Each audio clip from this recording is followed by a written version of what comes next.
Roy, having you here and having the master, the father of parts therapy here, I think it would probably be nice to hear it from you exactly. Where's parts therapy, the original parts therapy that you teach? How is that different from the variations that NLP embraces, for example? I'm glad you asked that question.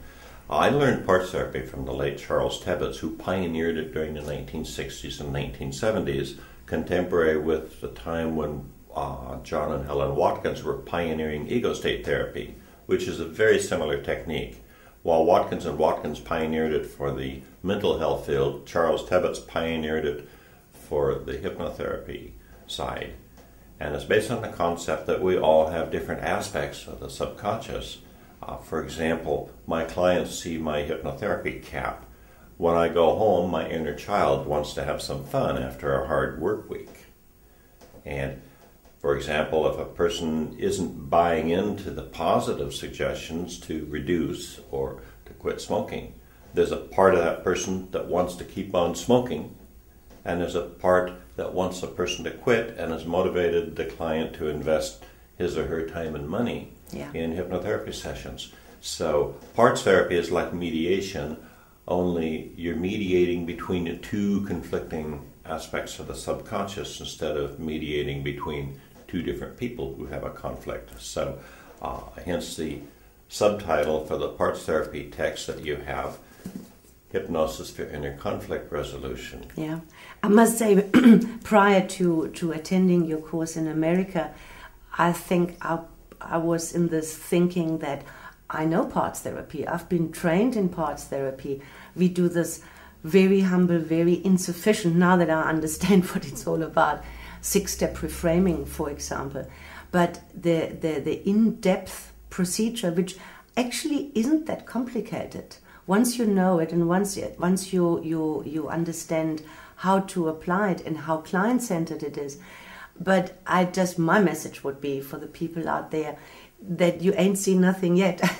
If you don't think that what we thought could be understood as parts therapy is actually in any way to be compared with what you teach. The 11-step process, which is the actual parts therapy process itself, has been something that I've evolved from what I learned from Charles Tebbetts over process slightly less than 3 decades. So it's passed the test of time. Yes. And the pitfalls that I warn people about are based on lessons I learned from the combination of my experience and the experience of others who've fallen into similar pitfalls.